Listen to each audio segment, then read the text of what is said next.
At the KSMO studios, time for our spotlight on the Salem Memorial District Hospital. We got a threesome in here. It's going to be a lot of fun. Dr. James Neely's here. Good morning. Good to have you here, sir. Thank you, sir. Welcome to Salem, and we hope everything goes well for you, and we appreciate your efforts in coming to our hospital and our clinic. Thank you. Thank you. It's great to be here. Enjoyed the people. Very good. We've got two other guests here. They're going to be talking a little bit more about mammograms and Breast Cancer Awareness Month. Why don't you introduce yourself, girls?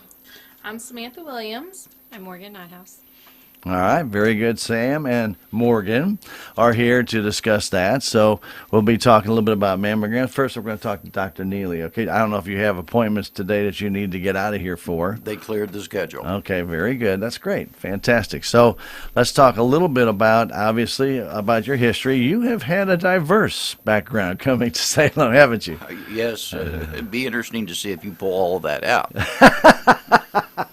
Well, obviously, you're a doctor, but you've also been a politician, right? I have been, yes, sir, and I'm recovering. Okay, and that might be the best way to call it that. But there's an education in being a politician, isn't there? It certainly is. I ran in 2012 really as a result of what I saw in my life as a physician. You see a little bit of child abuse along the way. And my parents were teachers, and I saw and heard from them about those issues. And, you know, that's going back to the 50s and 60s. And so with that aspect, and I kept seeing the people complaining about the children's division, family services, I thought, well, we need to get into this. And so that was the impetus to run in 2012, and we ran and elected and re-elected and stayed there for 8 years, and subsequently ended my time in 2020 and thought I was going to retire all the way around, and left North Missouri. And my wife was from Newburgh, and born in Newburgh, and so she wanted to come down here, and I thought, well, let's do. It's time to slow down, and when you're a politician, I shouldn't say this, I'll be careful. I don't want to offend any politicians out there, but I've never really been impressed with a lot of the work ethic. You know, I looked at it that they're not overly energized. Maybe the leadership works hard, but Sure. they kind of, I think, drag the rest of the members down to where you're not working too hard. And you start out maybe ambitious, but anyway, we came down here, and I was still doing some work up in Cameron, Missouri, and I just got a little bored and said, I think either you're part of the problem or you're part of the solution. And I thought, I'm going to be part of the solution. Very good. So obviously, you're very well experienced. You're not brand new at this. And how long have you been a doctor, and what hospitals have you worked at in the past? Well, I started out in '85 in Daytona Beach, Florida. And I was going to say, we don't have Daytona Beach in Missouri, I'm pretty yes, sure. And yes. right now, that might be getting a little wet. A little wet, could be. So I did emergency room work down that way. Okay. And I had gone to school in Southern California after I got out of the Army, and I thought, gosh, I got tired of the bugs and the humidity and heat, I think, of Florida. So I wanted to return home to Missouri. I grew up south side of Kansas City. Okay. And anyway, ended up in a small town, Albany, Missouri, and loved it. Absolutely, it was just thrilling, and just people were great, and very similar to what I saw when I came down to Salem. I see. But they worked me to death, and I was truly seeing 60 people a day, and that's tough work. Wow. And I was making anywhere from no trips to 10 trips a night into the hospital to see people in the emergency room because the staff physicians were doing that.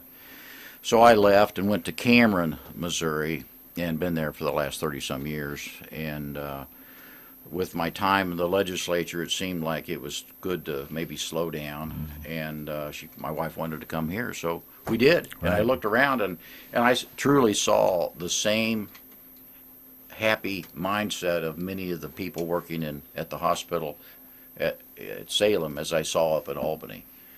And that's why I'm here. It's a true labor of love in a small town, isn't it? It really is. Yeah. And and medicine has become a way of life.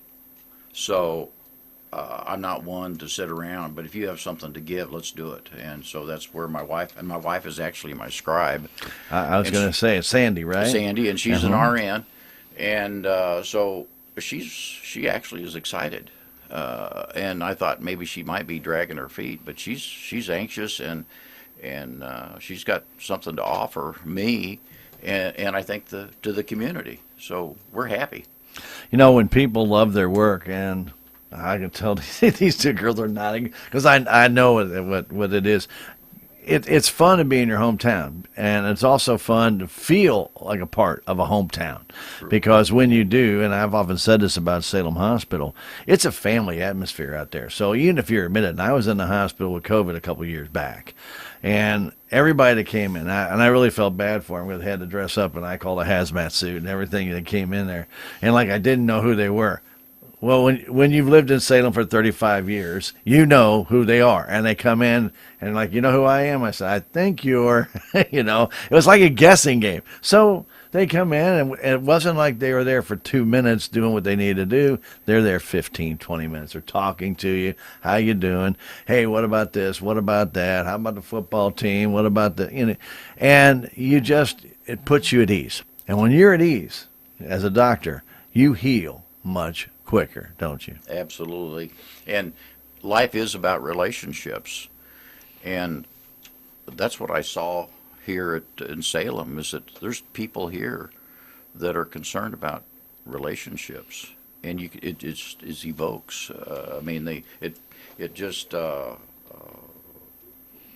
problem solving skills, but life's about relationships, and I think I can establish some good relationships here in Salem. It's very comfortable. And I call it the art of medicine. There's a science to it, but there's an art in medicine too.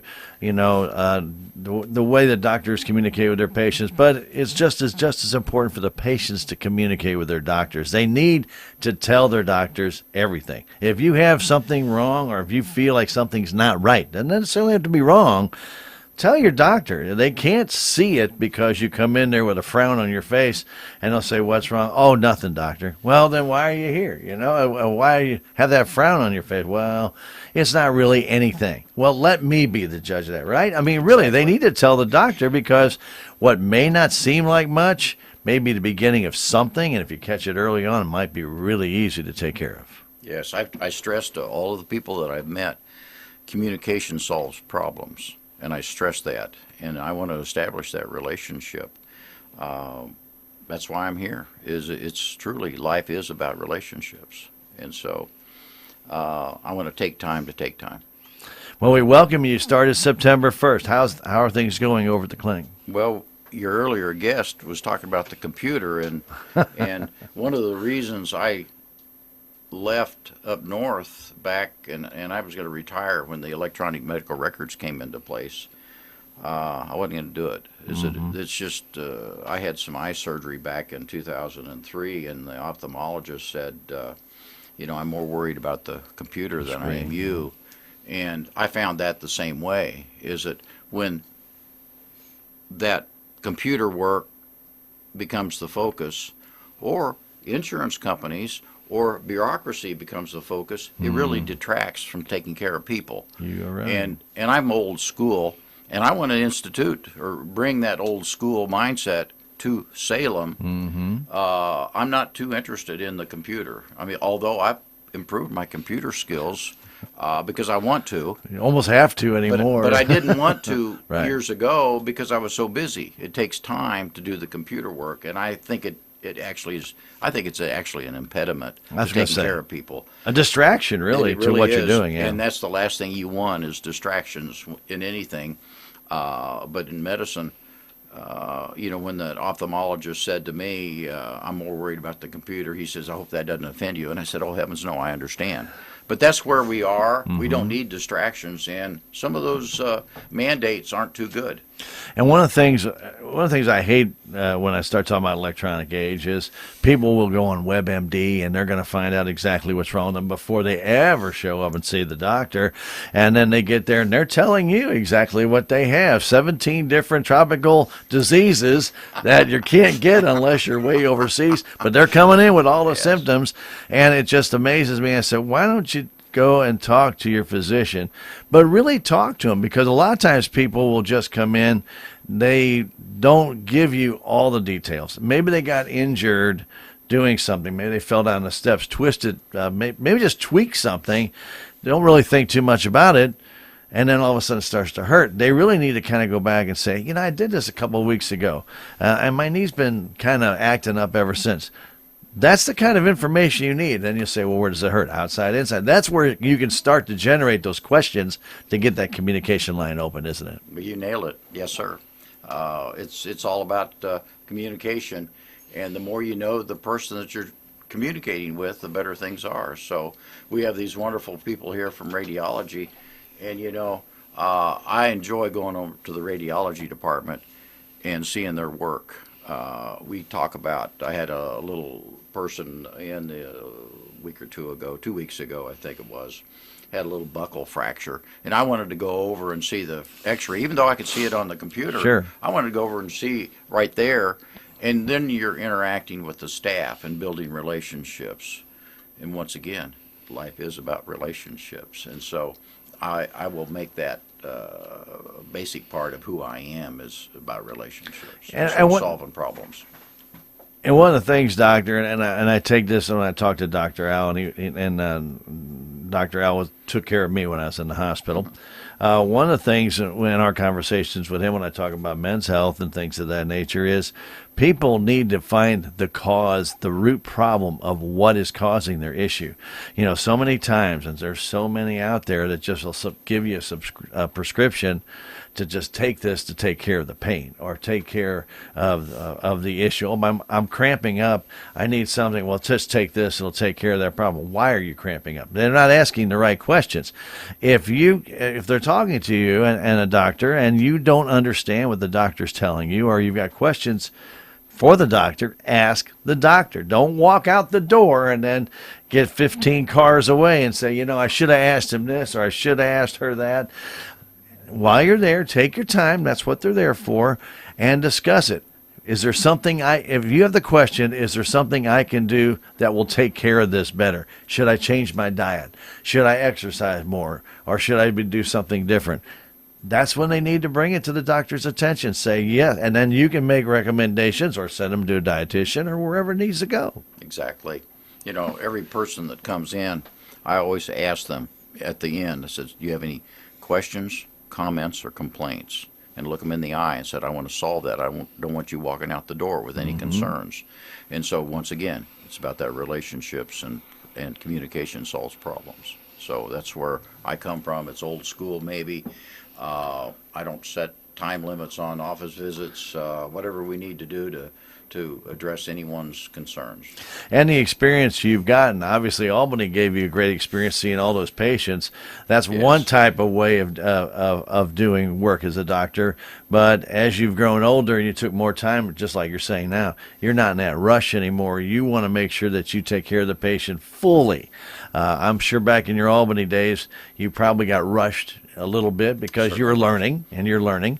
You learned a lot from those days, and I'm sure that you moved over when you got to Cameron. You really had probably a whole different idea how you wanted to treat patients, didn't you? And interesting that you're saying that, because when I left Daytona Beach, I saw that the way we did things in Daytona was a little bit different than what we did in Albany. And it wasn't so much different from Albany to Cameron. But you see things a little different, and you see how things are marketed by the drug reps and all. Just like the folks here from radiology, we just switched from a General Electric CAT scanner to one put in by Canon, but it's by Toshiba or... Yeah, so Canon actually bought out Toshiba, and so it's Canon now. Okay, so what a wonderful upgrade, but that happens with time. Mm-hmm. So it was good. The GE was a good machine at the time, but a better machine today, just like our computers and everything else in life. The diagnostic skills are there in that equipment that we have. So, And let me ask you about that equipment, because we're a small rural hospital. When you look at Salem Memorial District Hospital, you're probably thinking some old Hicks hospital out there with 1945 X-ray machines and stuff. When you look at the equipment Salem Hospital has, as updated as this, with a 2.5-year-old mammogram machine, you've got a brand new CT scanner coming in, brand new MRI with the open bore. You've got a new ultrasound machine. We have virtually everything in there is less than 3 or 4 years old, isn't it? I'm impressed with what they have, and you raise an interesting idea in my mind about Salem Memorial District Hospital, and I had an option of maybe going to Phelps, and I don't want to pick on Phelps, but they're having problems, and when you have a big hospital, you have big problems. The bigger the facility, the more convoluted and complicated things become. Mm-hmm. And I can go straight to the administrator and say, hey, this is where we are. I bet I couldn't do that some other place. And I experienced that even as Cameron went from where we had 4 staff physicians to 15. So we've grown, built a new hospital. And so I've been through a lot of growth and changes in my career just in Cameron.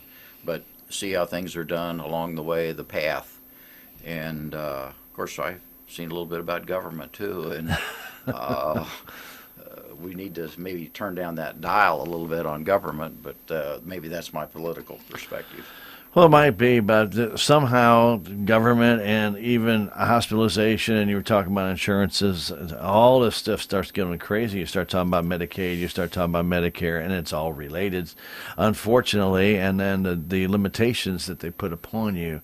And the problem, one of the things that I'm seeing, and a little bit more, and as I'm getting older, is the limitations they're putting on the patient. Patient doesn't even know who to go turn to anymore, because they'd say, well, the doctor would say, I need to go get an X-ray. You used to go get an X-ray.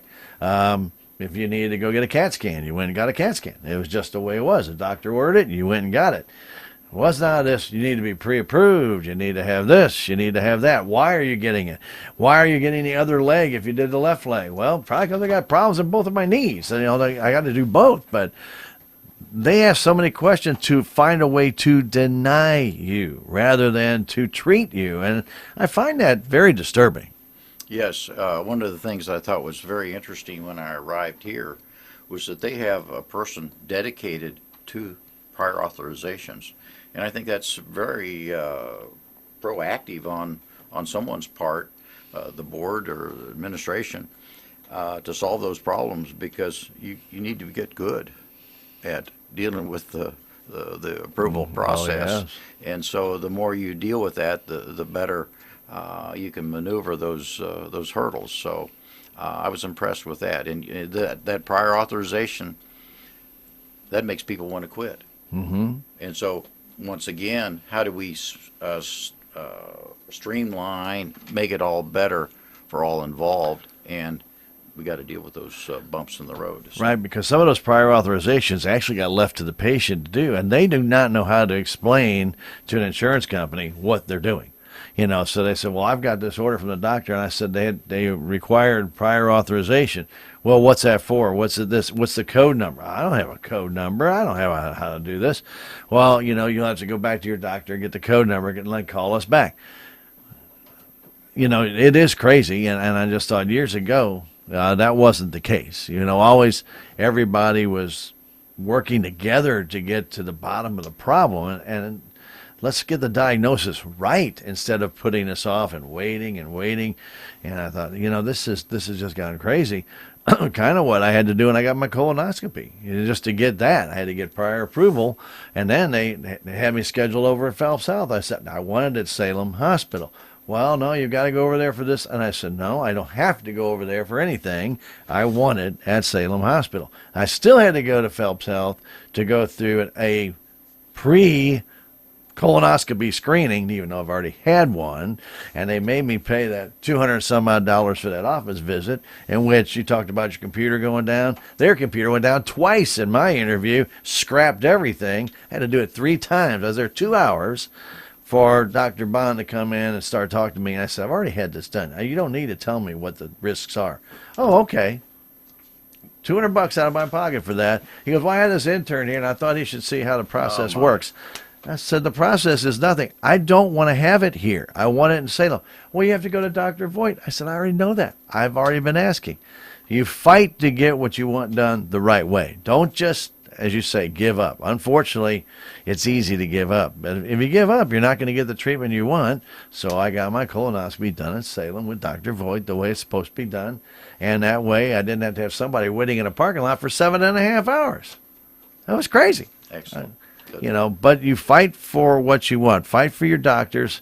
If they tell you you do this, and if you have a question, if somebody's giving you static, call your doctor right back and say, hey, I'm running into issues here. Because they'll fight for you. That's what doctors do. Exactly right. Your description there of the process on the colonoscopy, we need to address those concerns in Jeff City and D.C. Our elected people need to get the upper hand because some of this insurance world is out of control, and I think we all know that the system is broken there in healthcare. And I think that was one of the reasons I decided to come back in, is to help fight that. And but everybody needs to get involved and reach out and strike back, and let's bring healthcare back to the doctor-patient relationship. Yeah, and remember, you have the choices of where you want to get your tests done. So if a doctor says you need to get these tests done, Salem Memorial District Hospital lab, fully operational, everything's there. If you need an X-ray, CAT scan, MRI, why would you go anywhere else when you have it done right here? And the best part about it is it's actually less expensive right here in Salem than it is anywhere else. Exactly right. It's amazing to me that how really reasonable it is.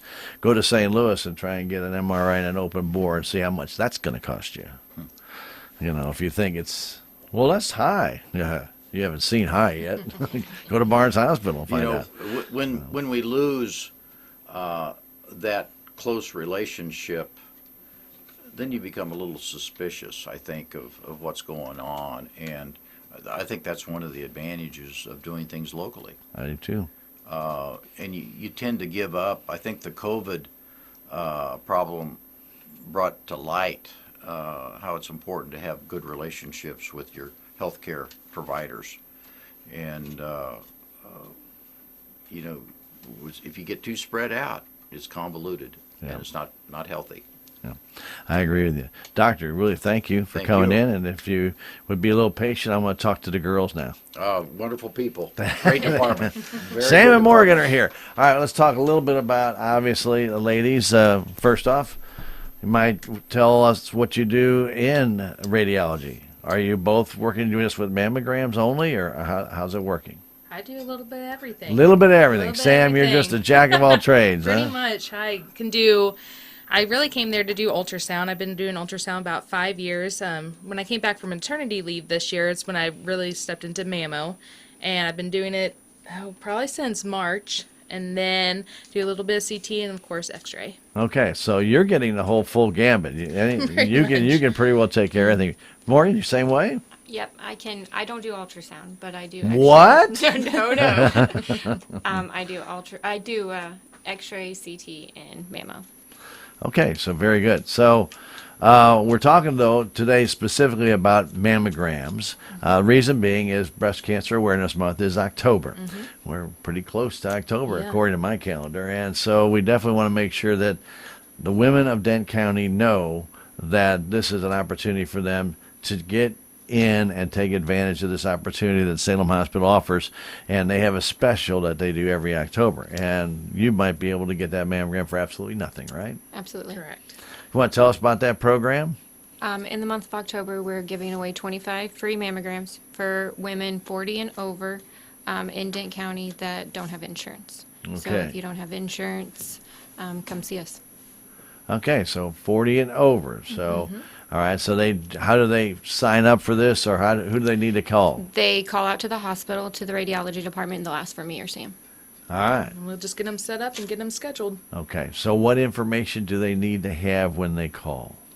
Just General information? Yep, just general, and then just Social tell us that they security don't number, have. anything? Yeah. Okay. The address, hospital number, how tall they are and everything else. You All the ask good them. You details. probably don't really need all that, do you? But Just a doctor who they want the results to go to, and Okay. make sure they have not had a mammo within the last year. We have to wait 365 days plus 1 day to be able to get you in for that mammo. Okay, so let's talk a little bit about, we have a 3D mammogram machine. Okay, so mammographies that they get, if they ever saw them, it would look a lot different than your typical 2D mammograms, because this is very, very detailed, correct? Yes. Now, so if you have, for some women who have very dense breasts, this is really the machine you need to go to, isn't it? Yes. The dense breast tissue tends to hide more things, and with the 3D, we're able to see. It's kind of like going through little baby tiny slices of that breast tissue, and we're able to detect it easier with the 3D. And so the 3D makes detecting something earlier much easier. Yes. That may actually linger for, if it was just 2D, Right. for maybe months or even years. And then Correct. by the time it's discovered, it actually has developed into more of a tumor, possibly, right? Exactly. So it's there's reasons why you want to get this done early, and the earlier the better. With Breast Cancer Awareness Month here, we've talked about this. There's about years ago, I know when they got the machine in, we talked about it. There's like 40% of women in Dent County had never even had a mammogram. Is that number still pretty close, or have we reduced that some? Do you know? It's getting better. I think it's getting better. My personal opinion, I feel like it's getting better. We see a lot more patients than we did in the beginning. We're really increasing our numbers. And of course, we get surrounding areas, not even just from Dent County, from like Reynolds. We're getting a lot of people from there, and that really helps us too. And a lot of insurance policies, and we had to go back to insurance again, but when we do, a lot of them cover mammograms fully. Yes. So obviously you can check with your insurance company, and you might even look in your policy if it says all mammograms are covered, or if it says full coverage of all cancer screening tests, because there could be Right. others than just Right. mammograms, then you're fully covered and you make your appointment. But if you're not sure, please ask, and you might even check ahead of time. You never know. Still getting that pre-screening is still a good idea, because you don't want to get showed up there and then they say, hey, they haven't authorized this yet. Right. Right. More than likely, the insurance is going to cover it if you do have the insurance. That's why we Sure. wanted to offer it to the women that were uninsured, so they would be able to have the opportunity to get a free one. Absolutely. And mammograms are no joke. I think you see sometimes a lot of commercials where, I don't say they make light of it, but it's not a very serious commercial. There used to be a couple that were very serious, and I've seen the last few as kind of like more lighthearted. I said, breast cancer is not something to be taken lighthearted. I think maybe they're trying to make it out if you detect it early, you have a much better chance. I think that's great. But I think the way you portray that, especially on some TV commercials, you really need to show the seriousness of getting it taken care of now. And the earlier, the better. I mean, if you say you do feel something, you need to go get checked out. The chances of being able to treat it are a lot higher if you detect it early. Now, even though Breast Cancer Awareness Month is October, if you do a self-examination and find a lump or find anything, or you feel pain, it may not even be a lump yet. You may feel pain, you may feel something awkward. It's time to call, isn't it? Yes. Yes. It's time to get it checked out. So it's as easy as calling a hospital and asking for radiology, isn't it? That's Yep. it. Really. We try to 729 make the process easy. 729-6626, the number to call at the hospital. And radiology, if you just ask for radiology, they will send you there. You will get a menu. I don't know if it has it has a radiology department on there, I believe. We're extension 2430. Or go to extension 2430. You don't even have to listen to the menu. Just go 2430 and you're Exactly. right there. That's a lot easier, no doubt about that. But we do want to remind everybody, if you don't have insurance, don't think you can't get a mammogram. You can. Call the hospital, 729-6626, 2430. as soon as they answer the phone, you either have a guy if you call 6626 and a woman on 5917. I don't know why they have two different ones, but they do. But you can hit the same extension, 2430, and it'll get you to the same place. Is the month of, how's the month of October? How do they book the mammograms? Is it by 15-minute, 30-minute intervals, hours? How do you guys do that? Right now we're doing about every 15 minutes is what we try to do, but we can space them out. Some people need a little bit more time than others, but we can usually get them done within 30 minutes. Okay, very good. And I'm sure and if you have questions, that's the time to ask. Absolutely. You know, don't be afraid to ask questions. It's knowledge is actually a very, very good thing for you, because if you know, good or bad, you know what you need to do. You know, move forward from there. And then, of course, with the results you get, obviously sent to the doctor, and you want them to follow up with their physician and go forward from there. Very good. How long does it take for you to process that through this brand new 3D mammography machine? This is pretty intense. It doesn't take very long, does it? The images go straight to our radiologist that day, unless we're waiting on priors. And then, of course, we have to wait for our priors to get here. Sure. And then our radiologist reads it. You'll get, typically you get results within 30 days. I was going to say. Yep. It's pretty quick anymore. It used to take quite a long time to get them back. So pretty quick. Very good. The turnaround time is increased greatly. Exactly. Well, anything else you guys want to tell us about Breast Cancer Awareness Month? I'm going to ask one or two questions about the CT, because you guys, they told me. Bobby Sullins is in here, and he's our CT guy, but that's okay. But Sam's got notes, a couple of cheat sheet notes. Yeah, I'm going to try to do my best. All right, so would you kindly tell us about the new CT a little bit? Is it operational yet? I know they're getting in. They were doing some testing. We are fully operational. We started scanning on it Monday. So, and we have our apps person there. They're coming in, making sure we know that machine inside and out, and we are scanning on it live right now. I scanned Right on at it this yesterday, moment. and it's very nice. And I did one this morning. All right, well, very good. So tell us, we already heard it. It's A Canon Canon.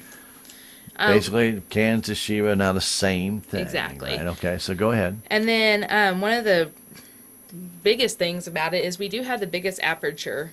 So it's not as tight in on you. They'll kind of compare it to like a donut hole. You get a little bit more room in there compared to being so tight. Kind of like the open bore on the yeah, MRI. a little Very bit, exactly. similar. And it's Okay. the biggest one in the market. So And people somebody said, well, what's an open bore? I said, big, okay? Yes. You know, I said, have you ever had an MRI? And they said, well, no. I said, well, when I got an MRI on my knee, I thought my knee was going to suffocate. It's that tight. And they're like, what? I said, it's pretty tight. Yeah. And I said, and you know, and then you're moving a little bit back and Right. forth for these pictures. I said, but in the open bore, I mean, you can lay in there. You don't feel like you're a sardine No. in a can just waiting for somebody to pull that lid off so you can get the heck out of there. You know, so, but, and that's the nice thing about this new Yes. CT. It's the same kind of operation. Exactly. You can breathe. a lot of people are claustrophobic, probably more than I didn't know I was even remotely claustrophobic until I had an MRI of my head, and then I got really scared. I So told that you, was bad. right? But You felt like it was coming in on your head, didn't you? yeah, I felt like I was going to pass out, but you don't. Some people don't know that till they're in there, and with having the bigger bores to get in, I mean, it really eases everybody's mind with the claustrophobic issue. And I think a lot of times claustrophobia is learned. When you're a little kid, you'll crawl through anything, Oh, yeah. and you can get out the other side. Right. It's if you ever get stuck, then it's now inbred in your head. Exactly. And I can honestly tell you, I have claustrophobia now. I was crawling under my house and got stuck on a nail. Oh. And it was in 6 inches under me, like crawl space, and I could not move. Nope. If I move one way, the nail is going to dive into my back. If I move the other way, it's going to pull my shirt up over my head, and I'm not going to be able to get out of here. So you're wiggling, you're twisting, you're turning, and just trying to loosen it up and get that nail out of that shirt. But at the same time, you only have 6 inches to move. Right. And I wasn't 20 anymore, or 15 or 12. I was more like 55. And so you're not quite as flexible as you used to be.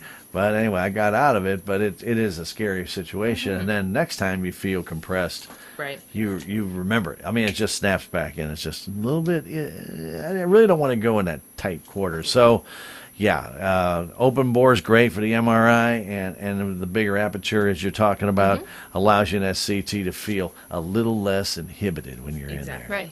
Exactly. And if you're comfortable in there, it's going to be a lot better on Right. everybody. Exactly. Doctor, did you have something you want to add? Well, you know, Bobby showed me a CAT scan of a wrist, and I'm thinking this just looks just like an MRI. Mm-hmm. And talking about the claustrophobia, you're not going to have that claustrophobia No. with the CAT scanner, and I'm impressed with what we have. And so, people, you got some concerns. This CAT Right. scanner is going to really help people with getting that information. It's all vital. It You know, is. what's going on. It And is. so it's very impressive. It's a very nice scan. And one We're of the very proud things of it. that I played ice hockey in college. Okay, so they didn't have the equipment like they did today. You got a knee injury or something, and you were laid up for a long time, or they tried to lay you up for a long time. Usually, at 20 years old, you don't stay down very long because you think you know better. You really don't, but you think you do. Anyway, and Sam, you understand where I'm coming from. But if you got injured right now, if you've got a wrist injury, knee injury, ankle injury, you can go out to Salem Hospital. Between the CT and the MRI, they can diagnose you very quickly Yes. and find out what that issue is. Now, obviously, you need the swelling to go down a little bit, but once you do, you know, you've got a pretty good idea what you're facing. Exactly. Could be good, Could be not. may so not good. be so good, but at least, as I mentioned, you're going to know, and then you move forward from there. What are your options? Right. You know, I tore meniscus, okay? I got some in the red tissue, some up in the cartilage area. Cartilage area is not going to heal, but the other area did. Well, by the time I went to the first doctor I went to said it was arthritis. We went, and he wanted me to take x-rays. I said, all right, doctor, I played hockey. I need an MRI, okay, if you want to see that tear. Well, we need to check. I don't think you have a tear. I said, my knee blew up like a balloon, okay? I said it was about twice the size of normal when I got in the shower after I did this, and I didn't even know I did it. And I said, so I'm pretty sure it's not arthritis because that doesn't quite blow up like that. And he goes, who's the doctor here? I said, well, you're supposed to be. I said, but I'm not telling you it's not. I'm sure there's arthritis in there. I said, but I'll go do it your way. And so I did. And, yeah, they took the pictures, and radiology showed, yeah, you got a little bit of arthritis in that knee. I said, yeah, I figured that. I said, what else did it show? Well, it didn't show anything else. I said, well, it still hurts. It's still there. Well, it's going to hurt because of your arthritis. Well, that doctor moved on. I went to another doctor. I showed him what it was, and he goes, did you not get an MRI? I said, no. And we got the MRI, and sure as shooting, it was tore. And he goes, why didn't the other doctor do it? I said, because he said it was arthritis. But then he goes, well, your options are you can go get that surgically healed, or, fixed, and it can heal. And I said, why? I've been walking on now for 4 months. I don't have a problem. I'm good. Later on down the road, though, it probably will be a problem. But for right now, there's no sense in me going through surgery and getting laid up for a little while. So I said, no, I'm good. But I know it's there, and it's not going to heal. It's going to be there. And it's just going to get worse over time because you know as well as I do, anybody that's played sports and you walk down the street, you step on the concrete and it's not level, and all of a sudden your leg goes down, you can feel that tear like it was brand new. It's there, and you probably just tore a little bit more. Yeah. So those are all things I think we're all very much aware of. So these are neat things. But if you have that issue now, right here at Salem, you don't have to go to a sports medicine doctor. You've got that right here, and Salem has their own sports medicine that they can take care of you as well. So take advantage of it. And by the way, it's a lot cheaper. Right here. Yes. It is. Anything else, ladies? I don't think that so. I- All right, think of. very good. Okay, so we're moving forward. Dr. Neely, thank you for coming in. Sam, Morgan, thank you guys for coming in. Thank Appreciate that. And here at KSMO, we remind everybody to utilize your Salem Memorial District Hospital. Imminent Insurance pays for this interview. I want to thank Keith and his entire staff there for bringing that to you. And if you have any questions about that, contact Imminent Insurance over by Progressive Ozark Bank. Guys, have a wonderful rest of the day. Thank you. You too. Okay, I will try to. Thanks for